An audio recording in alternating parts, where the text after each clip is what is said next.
Okay, perfect. So now we are live, and I would like to welcome everyone behind their screens. I'm very happy to officially open the third out of our four speaker series, this time on the topic of racism, anti-racism in a digital world. Please let me shortly introduce the project. The speaker series is part of the Thinkathon online challenge number 2, the last action of the 2-year project, Our Digital Future CEC, a European, Canadian, Youth Transatlantic Civil Society Dialogue. The project is granted by the EU Commission and realized by the Goethe Institut Montreal, Think Young, and Carrefour Jeunesse Emploi Notre-Dame-de-Grâce. My name is Annalena Grünagel, and I'm the project manager at the Goethe Institut in Montreal. Through a series of actions, the aim of the project is to connect European and Canadian youth and youth organizations, as well as policymakers, to address challenges and opportunities of the digital world. The specific objectives of this project are to foster people-to-people contacts and exchange of views between young Canadians and Europeans, aged between 18 and 30, on the key parameters required to ensure that our digital future is inclusive. Second, to enable young Canadians and Europeans to jointly contribute to policymaking on a digital inclusive future. And third, to increase public awareness and initiate a broad public discussion in Canada as well as in Europe.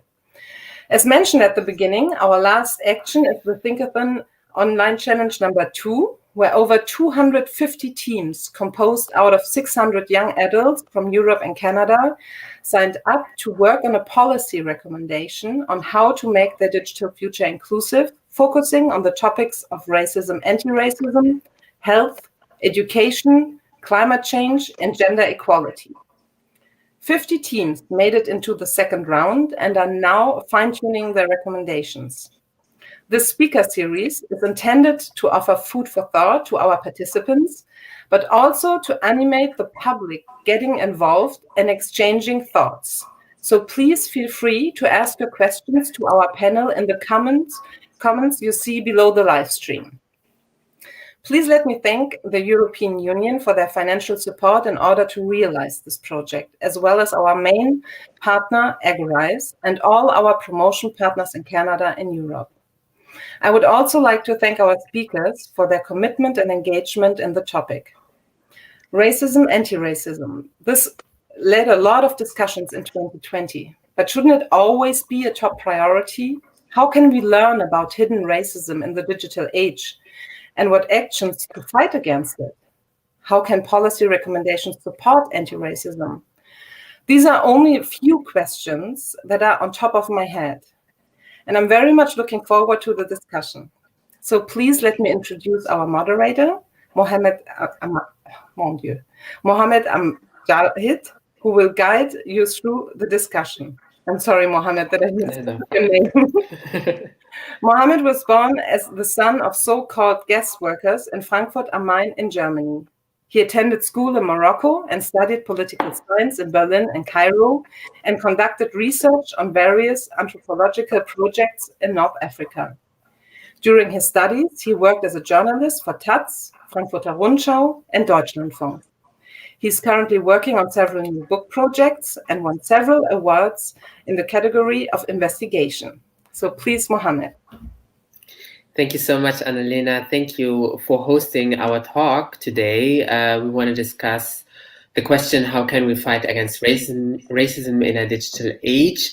Again, to the audience, if you have any questions, any remarks, please feel free to just comment wherever you're watching us. I would like to introduce our amazing guests today and then kickstart the conversation because we have only 60 minutes. So I'm happy to welcome Samira Rafaela. She is a politician of the Social Liberal Party, D66. She has been serving as a member of the European Parliament since 2019. She's a member of the Committee on International Trade and the Committee on Women's Rights and Gender Equality. Also, she co-chairs the European Parliament Antiracism and Diversity Intergroup. Chris Reiner has been the executive director of the Canadian Youth Secretariat for more than 3 years. He comes from the Department of Indigenous Services, where he was Director General of the Education Branch.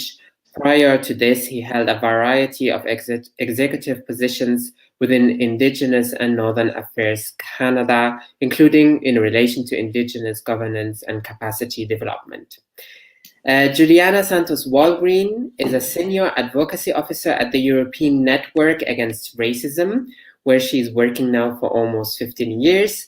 Her areas of work are migration, anti-Semitism, and national action plans against racism all over Europe. She previously worked as a legal counselor for ASTI, Association de soutien aux travailleurs immigrés in Luxembourg, and as a lawyer in Brazil. And Jack Odenigbo, he is a Black French Canadian from Calgary, Alberta, who is incredibly passionate about the interactions between culture, health, and the environment.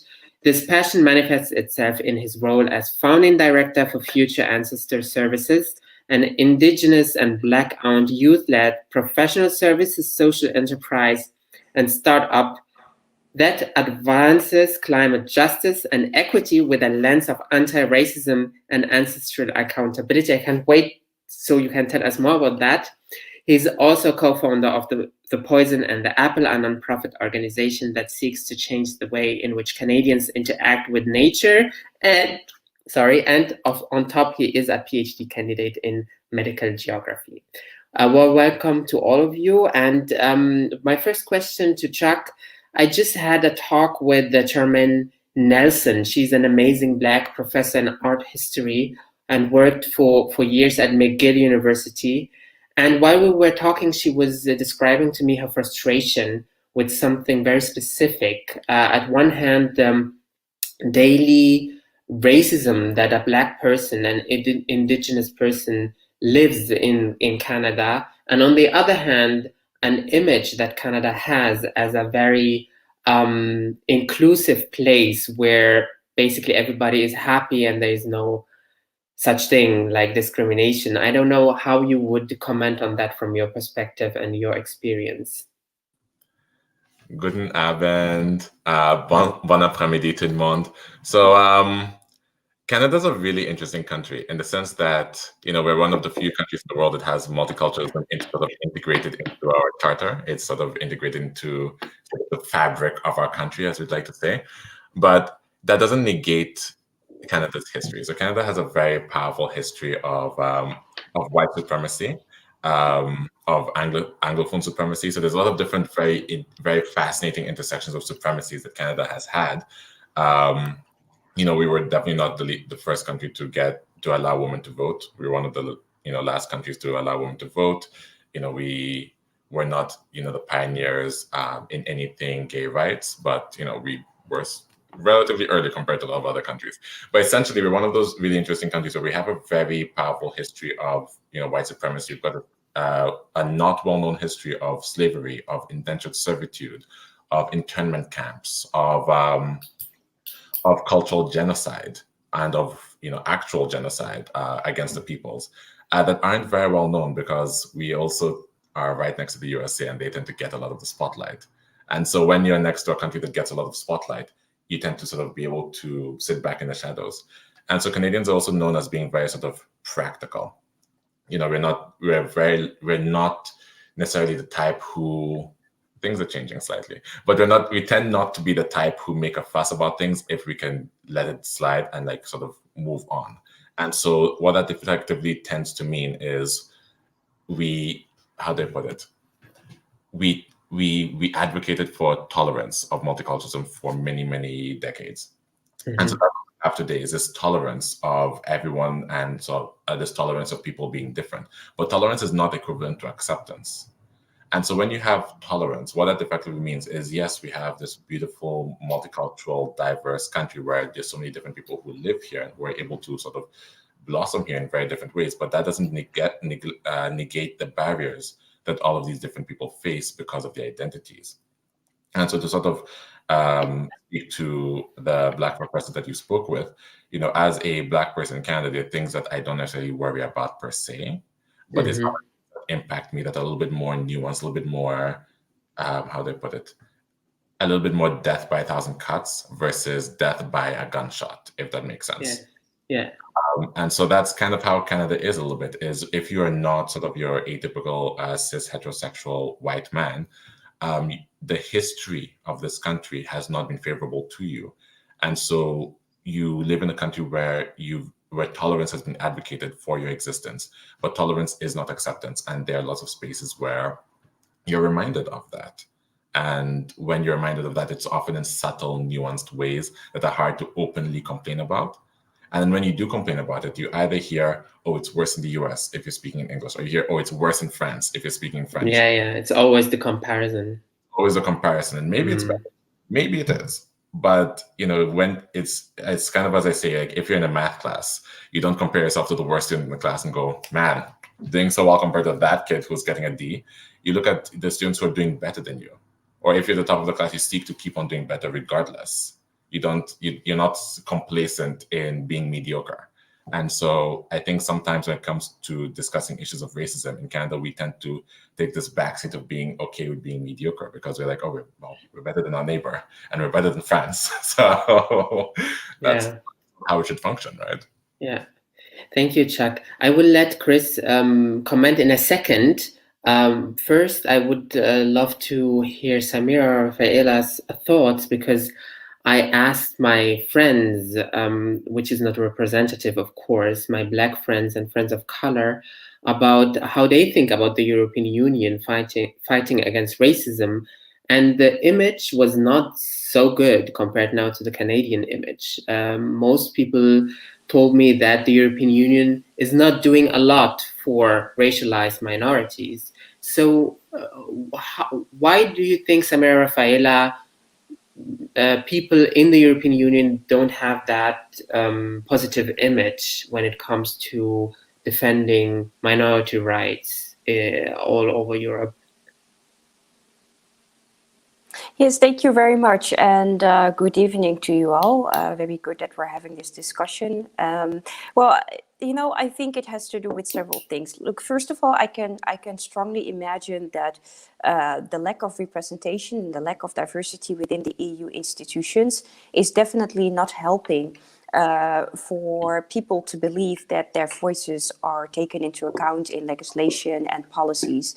That has a serious impact. That is not only, I believe, a feeling that I have. That is evidence-based. I mean, if you don't have enough diversity, diverse backgrounds, diverse perspectives taken into account in every institution, in every organization, in every political party, then you cannot make the very best out of it. Then you cannot guarantee that the legislation and the policies that you produce are targeting specific communities with specific issues and challenges in life.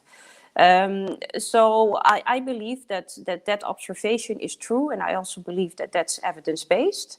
There's a lot of documenting and researches about the negative consequences of a lack of representation and lack of diversity. And then the second thing is that I think that the recent years, and I'm also part of that, and unfortunately not too many, but luckily you see also now representatives, democratic representatives coming in the EU that, well, specifically the European Parliament, that are very vocal on the topics on discrimination and racism, also because of their own background. I can speak for myself. I know what racism is. I know what discrimination is.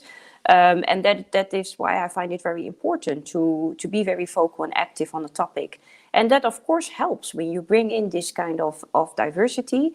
Then that will slightly help. But I do agree that we need a more stronger critical mass. Because the balance is still not right, I believe, also in my own institution, the European Parliament. And that is why you get the observation, that is why you get the feeling with people that they feel like we don't find it important. But look, this year was a very, very, I believe, important and influential year. Unfortunately, we needed to have this very tragic, terrible happening with George Floyd. who died because of police violence, and that is very tragic. That we need this kind of situations to become, I would say, woke, like really to really wake up people and to really shake up our institutions.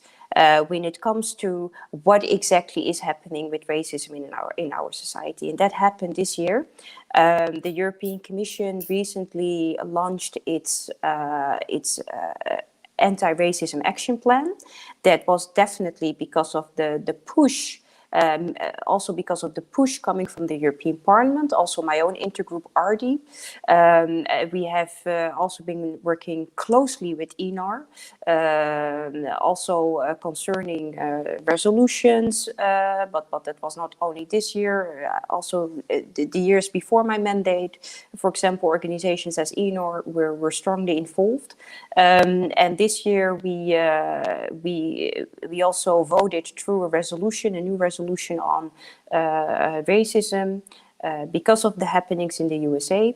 And then the European Commission came with its own anti-racism action plan. So it's I believe this year that you can see a significant change, I believe, a change of approach coming from the EU. And now it takes some time, of course, to see what it means in practice.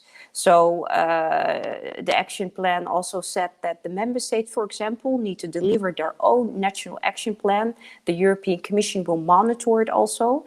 And this action plan needs to be created with local representatives, with civil society.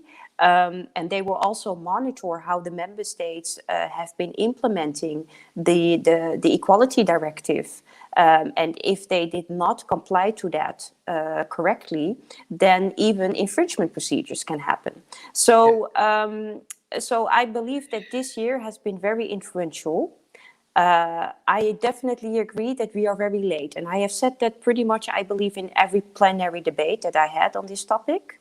We are very late, and it should have been solved yesterday. It should have been solved years ago.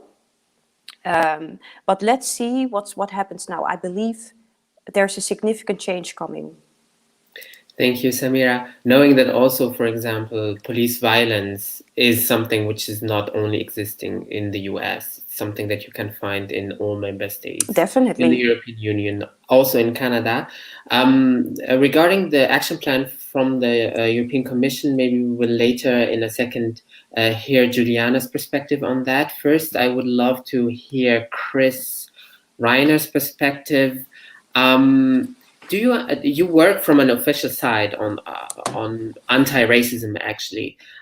Do you understand the frustration of so many racialized minorities in Canada when also they talk about what the government actually does or does in a mostly not so effective way, as some say? Absolutely. So I work with the Youth Secretariat. There are a series of secretariats, the Anti-Racism Secretariat that I work very closely with, and the LGBTQ Secretariat as well. I just wanted to reflect a little bit on some of the words that Chuck had said at the beginning, because history matters.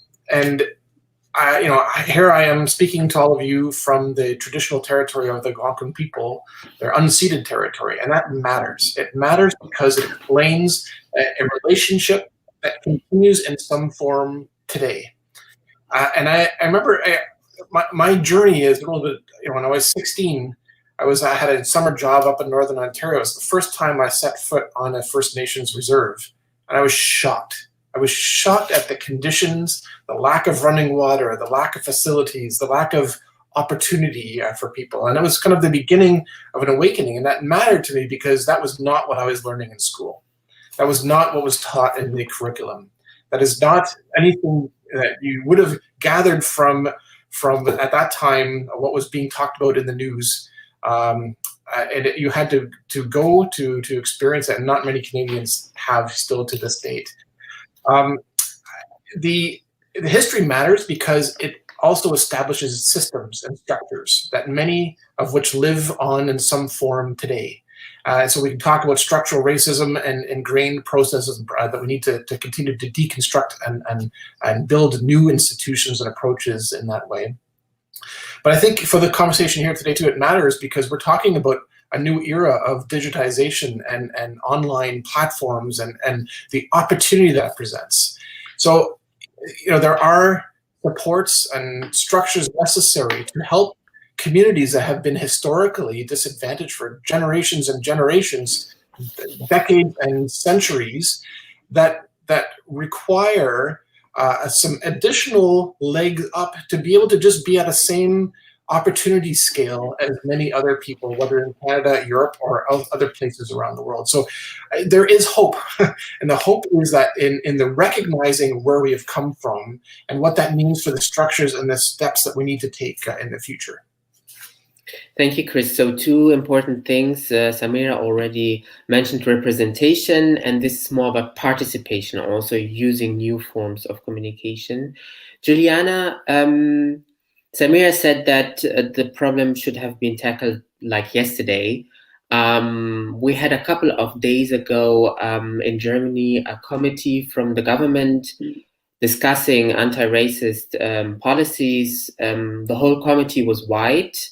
There was a big discussion about that, but something is happening also apparently in Brussels. Are you happy with this?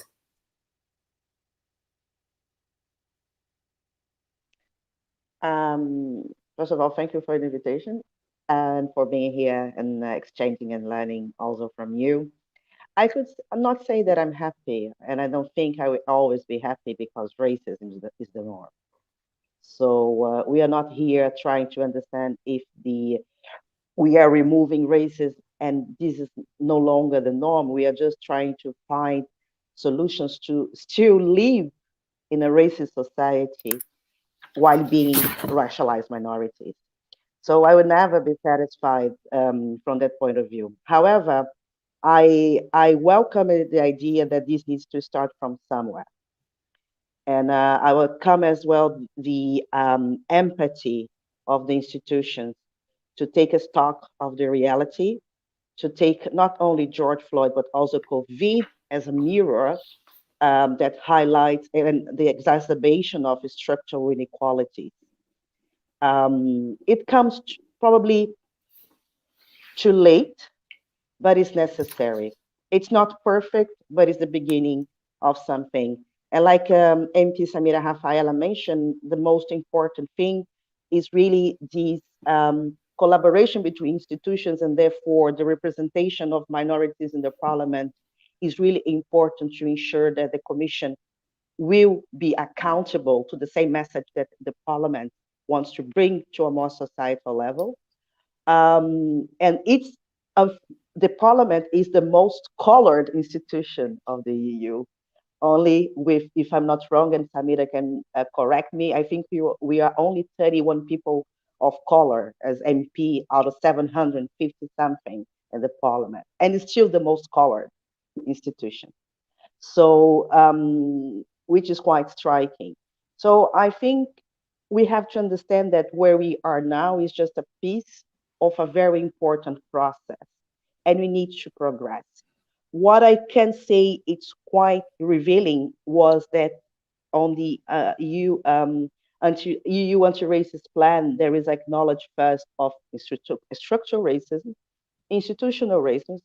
There is the acknowledgement of the historic abuse, slave trade, and these are things that we need a place, we need a document that acknowledge that as part of history.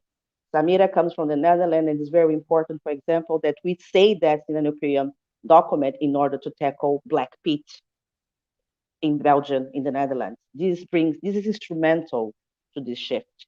What I also appreciate is the effort to bring probably for the first time a potential new legislation to combat police brutality. We will not see many legislations in the world where this is the case. I would like to hear also from the Canadian side, if you do have an instrument or a protocol, like a legal framework to combat police brutality. And here's an advance. Again, frameworks and implementation are two different stuff, but we have to begin from somewhere. And I also like the idea, and I welcome the idea of the evolution of the sophisticated understanding of racism. 20 years ago, when we had the first EU action plan to combat discrimination and racism, it was still very focused on the level of the individual, so discrimination between individuals, and we never would mention that structural racism exists. 20 years after, we are here recognizing systemic discrimination and making a plan with funds to combat that. So the need, when they appoint, when they bring us to this, when they claim that this needs to be done with the purpose to demonstrate racial equality through all the policy package with an intersectional approach, we see that all the effort that we have put there before George Floyd happened, because we were already alarming that the situation was quite alarming. There were reports not done only by us, but also from the institutions from the European Union. There were people who killed by police brutality over the years. I think you are from Germany, you know, one of the biggest foundation in Germany was founded in the aftermath of Antonio Amadeu Stiftung was done in the aftermath of the first hate crime in Germany, recognized as such. So I think it's we have this data, but what we do with that? And I think for the first time there is an effort, but I will never be satisfied until we don't have the same demographic of people that are the demographic of the society in the European Union, sitting in the European Parliament and the European Commission. I think Brussels is so white, and we need really to bring more representation and participation to the table of the institutions. Thank you. We have first questions from the audience. Are there any good institutional practices the EU could learn from Canada when it comes to tackling racial discriminations? That's a question from Julia Crumière. I mean, I said Canada has a big, good image, positive image. So what could we learn from Canada? Go ahead. So actually, let me hop in on this one. So from what the conversation that has sort of been happening thus far, we're hearing a lot of talk about representation and the importance of diversity. And so those are conversations that we're seeing happening in Canada a lot as well, because we see a lot of sort of diversity at lower levels. And then as we get to sort of higher levels of society, whether we're looking in private companies or in the public sector as well, we see less and less sort of that diversity. And so it also brings up questions surrounding conversations about tokenism, for example. Because someone is racialized, especially after what has happened with sort of George Floyd. A lot of organizations, both private and public, have turned to their sort of racialized staff members and asked them to sort of lead efforts to become more inclusive in that organization. And even as people who've gone through racism, that doesn't even fully understand racism. Right, that's a subject you need to sort of educate yourself on. It's a subject you need to study. It's a subject you need to learn about. I'm constantly learning things all the time, and I work in this field as a racialized person. And so there's this really terrible habit we have of taking data and taking numbers and trying to use numbers as a way of moving forward and as a way of justifying policy. And the irony of that is it's not holistic. It doesn't. It's a stopgap measure, essentially. It's a way of saying, okay, we recognize that we don't have enough diversity. So let's go out and get people for the sake of having diversity. These people may not necessarily be the best representation of what it is we need. And they may not necessarily be the best voices for their community because they don't have that background necessary to be able to speak on behalf of their community or the communities. So there's that sort of component. And then there's also the component surrounding, in Canada specifically, because this question is pertaining to, is there anything that you can learn from Canada? In Canada specifically, we had to have a man die by violent police brutality recorded in the USA for us to do something.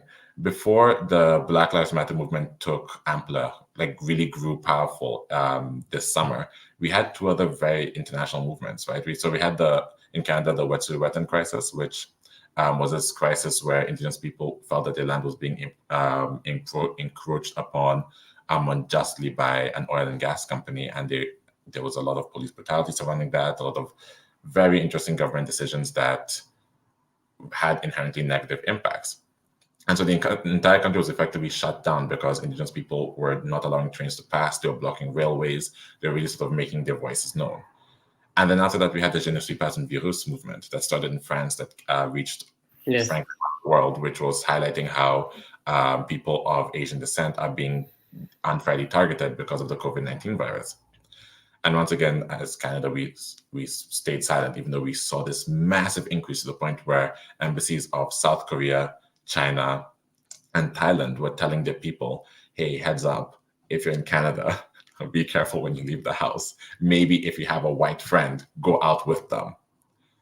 And then, Black people have been saying for generations in Canada, there's something wrong, right? We've had articles and books written about being ticketed unfairly. There's really sad stories about a white family who adopted a Black child who had to leave the rural community in Newfoundland because the child was being horribly bullied for the color of his skin, and so they had to move to a more major town. You've got all these sort of things happening, but nothing's happening. And then someone dies in the USA, and all of a sudden Canada's like, right, let's look at racism here. And diversify things, and let's try and diversify things very, very, very quickly. And so now we're seeing people being thrown into very awkward positions where all of a sudden, because they're the one sort of racialized member of their team, they are now the symbol of diversity. And so it's like, what can we do to be anti-racist? And they're sitting there being like, what do I do? And so, yeah. Yeah, I mean, Chuck, you mentioned now ideas or activism that are traveling across borders, for example, also via social media. Chris, maybe there is a question from Ulfed Enver, how we better utilize media and social media to fight inequality. You working with young people, is this a tool that you can actually, from a government side, use even more effectively to at least mention different ideas and different ways how to tackle that problem? Yeah, thank you for that question. I think there are a couple of principles that help us move forward. One is in empowering communities. As Chuck was saying, it's one thing to go out and ask people their opinions about things. It's another to hand the pen over and essentially allow the communities themselves to build the plan moving forward. That was one of our big lessons several years ago when we developed our first youth policy. Was, we didn't want this to be a typical government consultation where we went out, asked youth what do they want, and then went back and wrote a policy ourselves and drove it. We added extra steps where we brought youth in then to help us interpret what youth were telling us. And it was a fascinating exercise because what we thought we had heard in the first round was not actually what the youth helping us to interpret what they're saying and say, no, that's not what they're actually telling you. What it really means is this and that approach. And this is a principle I think applies across all policy areas, including into anti-racism.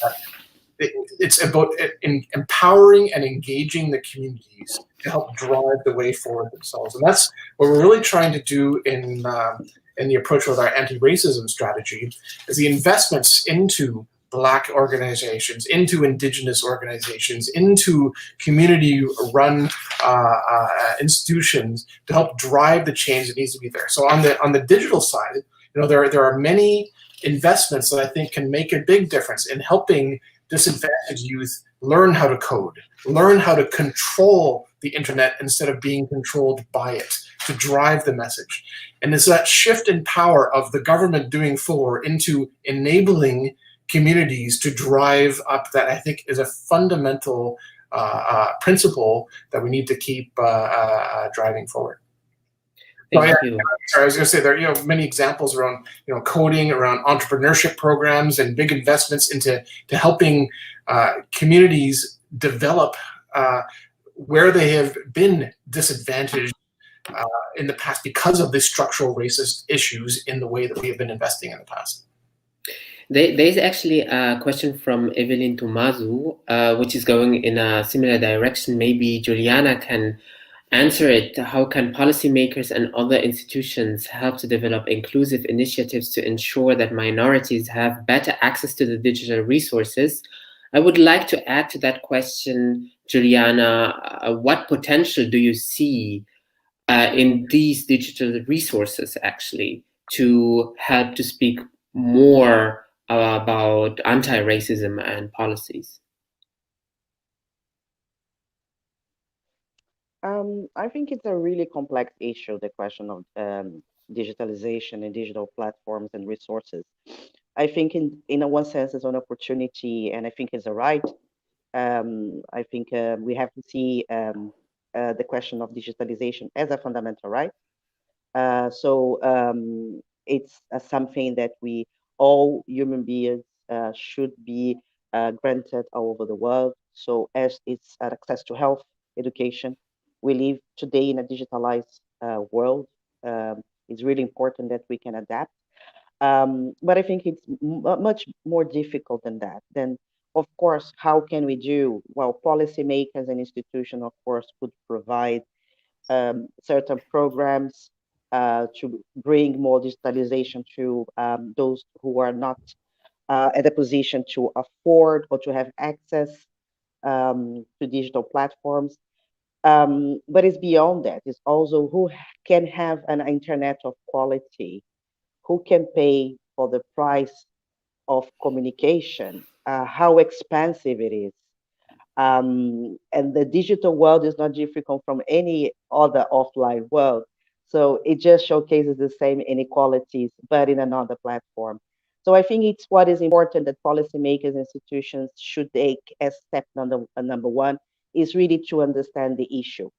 Is not to bring just a short-term solution, but also understanding that we are not only here to work in the frame of, for example, in the context of COVID, of emergency, but we also should be taking this exercise as an opportunity to let's think one way forward. What does it represent in terms of systemic discrimination, access to rights, racial equality, and also something then is something other like just also something that comes with the digital world, but we have to talk about it. Is also about the question of the bias of the algorithms. So, Yes. okay, I have a phone, I can access that, but this can also be a risk and a threat for me. Chuck was just saying, like, you are monitored everywhere. We are already monitored in the offline world. With the bias of the algorithm is a duplication and exacerbation of the surveillance through which we are exposed every day.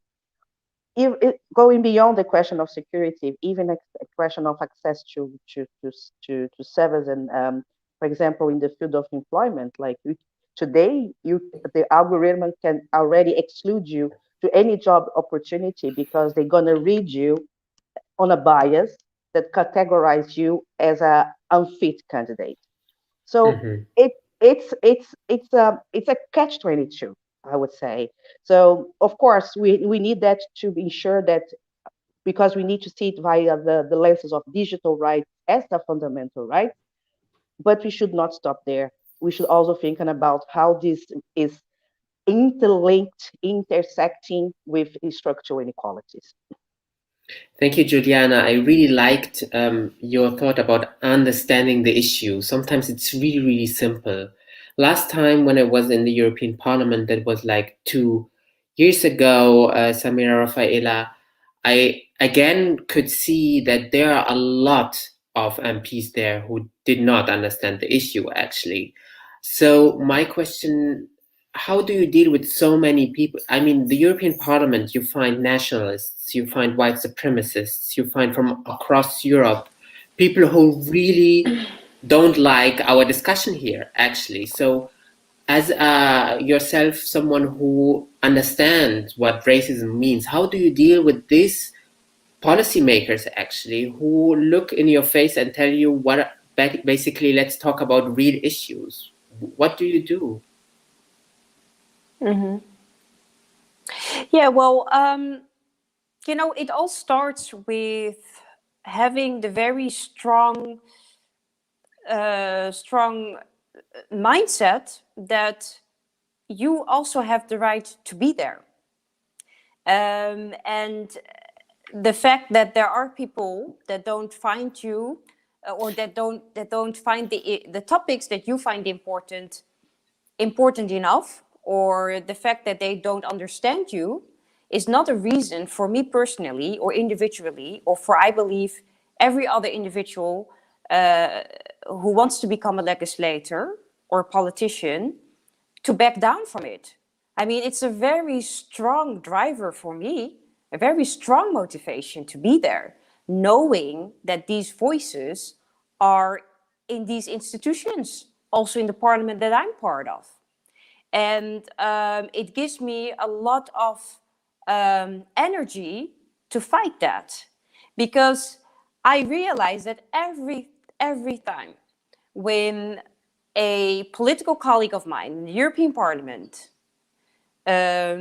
is making itself guilty of hate speech, for example, then I'm asking myself the question, what if I or others weren't there? What if the situation was even worse, that we weren't there to counter that, to do something against it, you know? And I feel individually responsible to be there and to confront colleagues and voices in the parliament that are making that people in society are being discriminated and excluded and offended. So I think that we also need to, turn it around a little bit here. Persons like me, like you, we have the right to be there and to be part of it. So that's the very first thing that we need to do and realize. And then, the second thing is that use your voice. I mean, they use their voice. I use my voice then. And they want me to listen to them, which is hard, but then they also need to listen to me. And I'm also part of the negotiations. I'm also having that seat at the table. And I feel very supported by a lot of colleagues, luckily, and by my own group, that are very clear that fighting and combating racism is a top priority right now.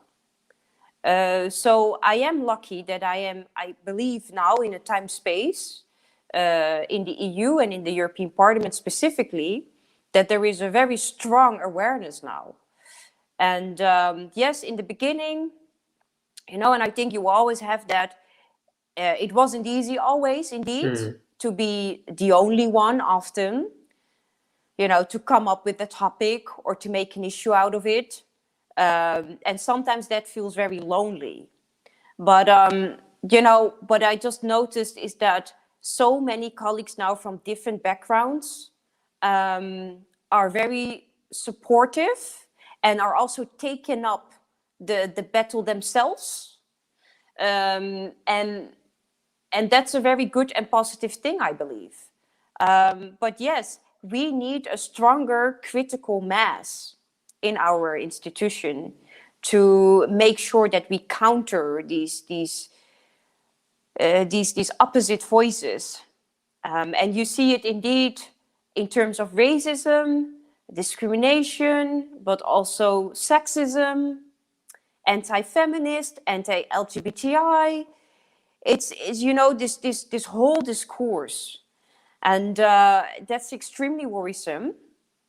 But I do feel strong. I do feel like we're having a strong bloc in the European Parliament that is till today so far effective in countering it.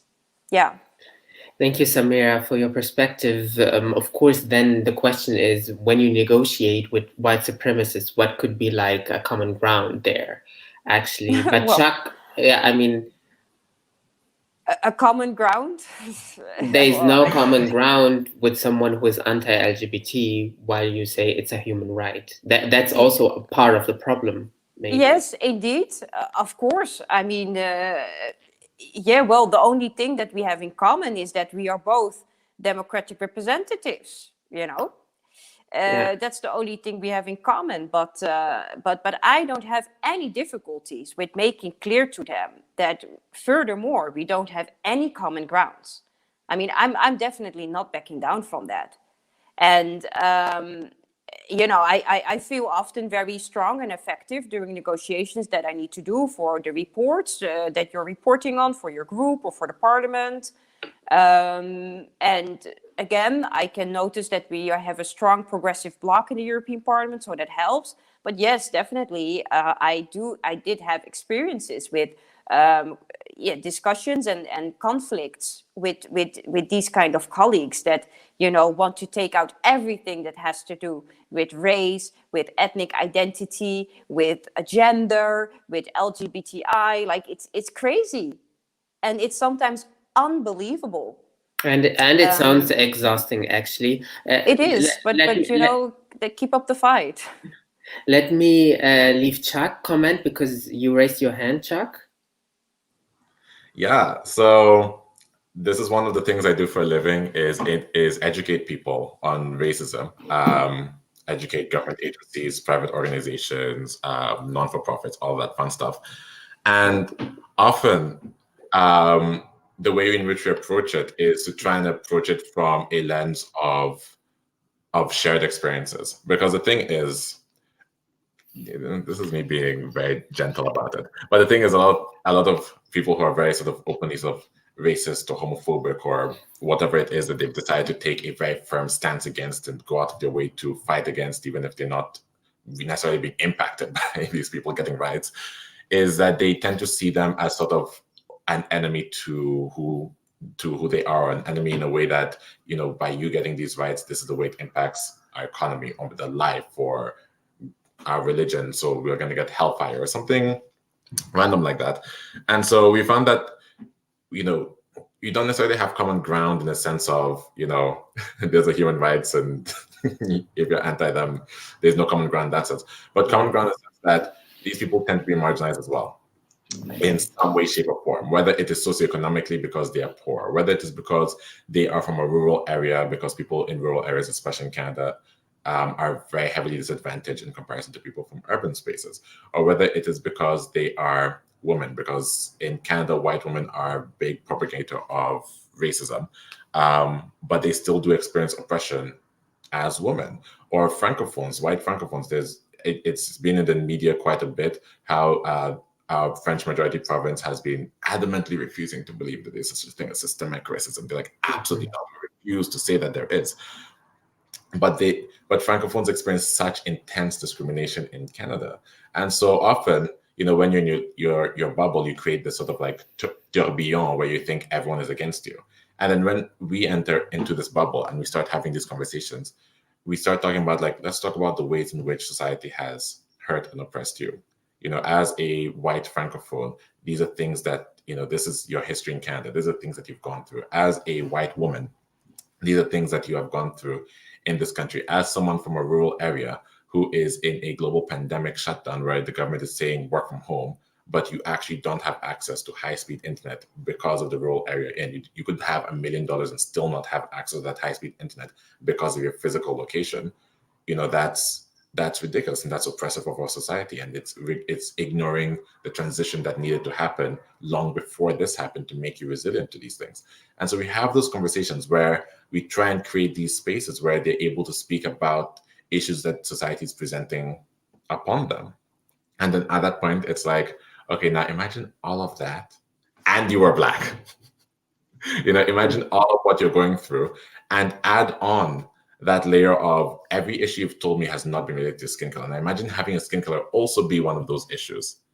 And then we start seeing these clicks of recognition where you start realizing, oh, it's not us versus them, but we now need to sort of have a sense of solidarity so that we can collectively change. And so it's not always easy to have these. It requires a lot of patience. It requires a lot of listening, it requires a lot of time, which is why we charge for it. Don't do this for free, people. It's not easy. But it's as you make those small changes, you see people impacting their circles, right? You see people getting very upset with their parents for saying something racist to their friend, and they're like, "No, mom and dad, this is not the world you grew up in. You don't get to say that." and you see people creating those changes in their social circles, and hopefully creating that sort of larger propagation across society. We have 10 more minutes. Chris, you are nodding. I don't know if you want to comment on that. I mean, there's so much that was said already that is fantastic. Just to build on one part about changing attitudes and awareness. So Juliana mentioned that before about the need for better data and disaggregated information, because part of it is trying to make sure we have the right strategies for the right reasons, for the right people in the right places, and you need information for that. But as you've very correctly said before, it's not just about the empirical data, it's about the contextual data as well, and how people feel. And that is a very key part, not just the hard data in this as well.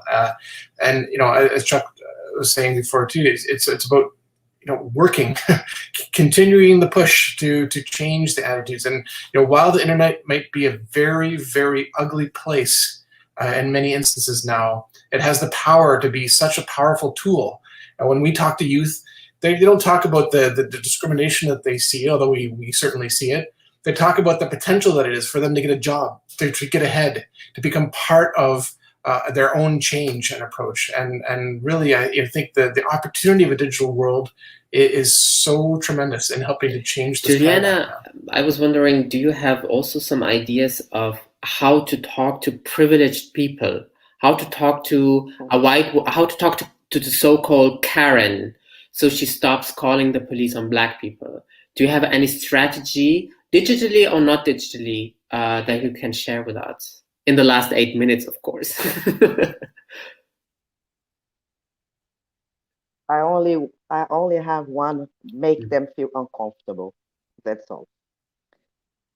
Shifting the societies, these revolutions, they become with friction.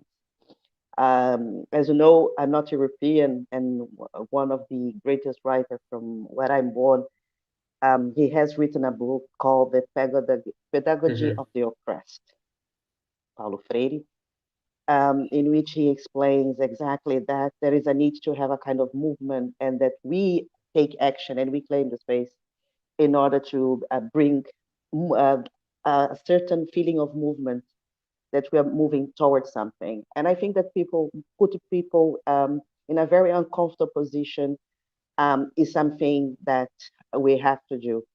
As a Black person, that's why I admire the work of Chuck as an educator as well.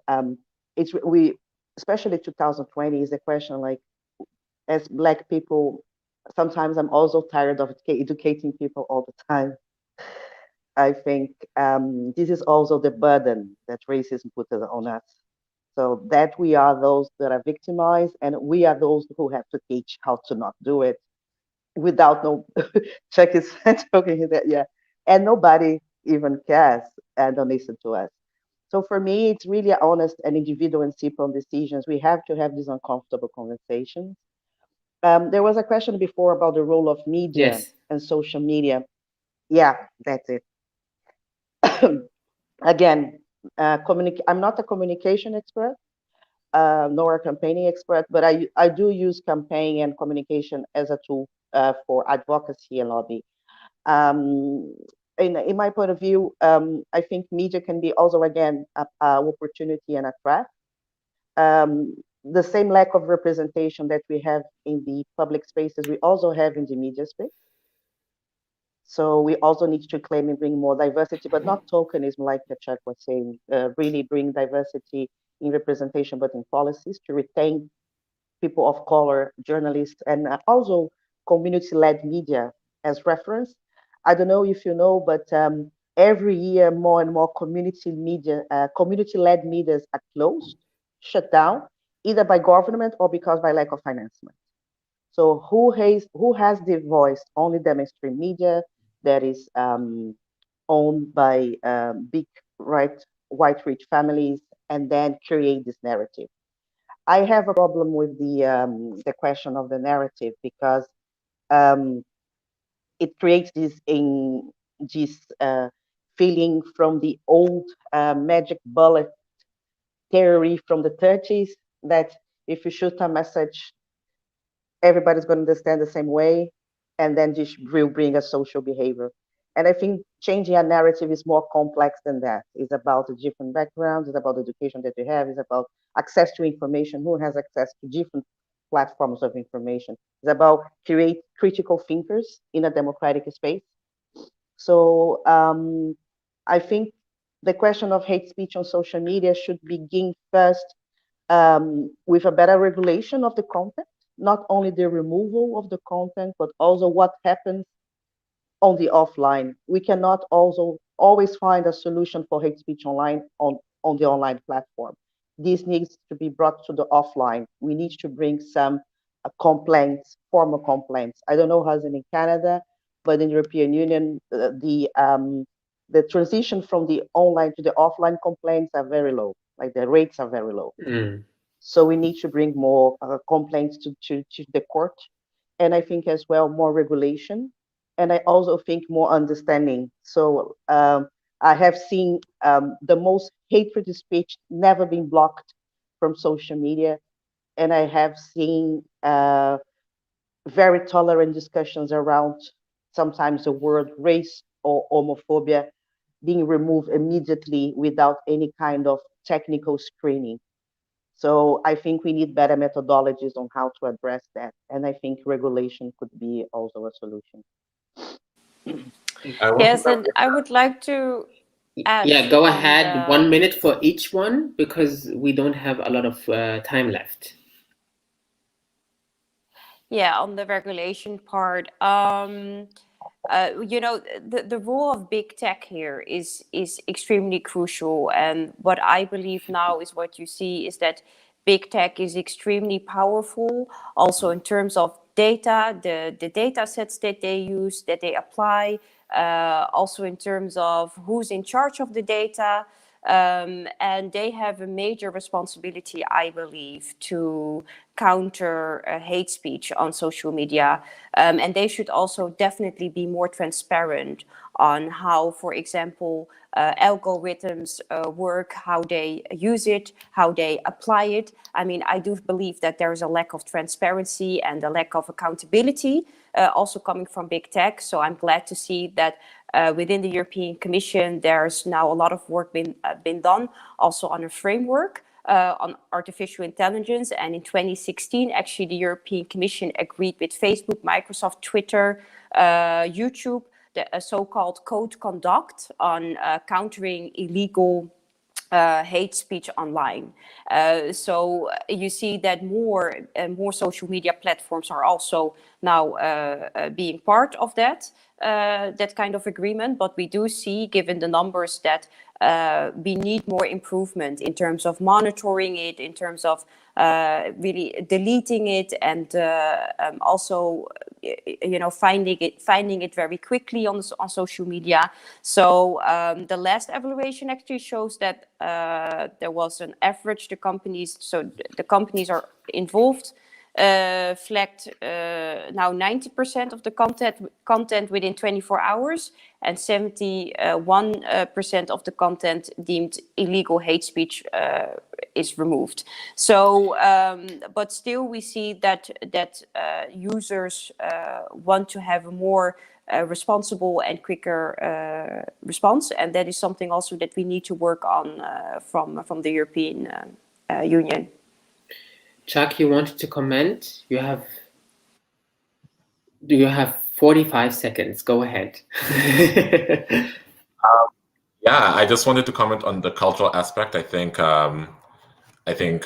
yeah. So I think, you know, we also have to sort of keep in mind where a lot of social media comes from. So a lot of social media was created by organizations based in the USA. So they have that mindset of freedom of speech, and, you know, they're very reluctant to remove things because, you know, people in the US especially tend to call out that. And so as social media has, you know, become this very sort of large, almost quote unquote lawless world, we still have to recognize countries need to figure out what is a digital jurisdiction. And they need to figure that out, because if someone is, you know, using their gun rights in the US and they try and cross over to Canada, that gun will be seized and it will be taken away from them because we have different laws surrounding that. So it's the same thing with sort of hate speech and speech in general. Is in Canada, we have freedom of expression, but not necessarily freedom of speech, which tends to function a little bit differently. So when I see people on social media screaming, but my freedom of speech, and Twitter can't remove my freedom of speech, and XYZ, it's forgetting that jurisdictional component. And so, I'm super happy to see what the EU is doing. And I think in Canada, we need to be a little bit braver in saying, we need to see this. I mean, Canada has done that for languages. We saw with Netflix, for example, Canada was very much like, you need to have this amount of Canadian content, this amount of French content. We want to see that same thing in regards to hate speech as well, as sort of creating those digital boundaries and saying, if you're on Canadian Twitter, if you're on Canadian YouTube, you are following the laws of Canada, and that speech is unacceptable in this country. And so it's sort of really figuring that out. And our government is a little bit, no offense, a little bit slow in jumping into that switch into a digital world and figuring out where the jurisdiction lies and what laws would be effective in countering that and establishing, sort of Canadian sovereignty in digital spaces. Thank you, Chuck, so much. Thank you. That's our time for today. So many still open questions, but it's a conversation which is not ending now because we don't have any time anymore for this talk. Thank you so much for your perspectives, for your work. And I hope to continue actually the conversation with all of you in different spaces digitally, or hopefully in one day soon also in person. So thank you, everybody, and let's keep in touch. Thanks. Auf Wiedersehen.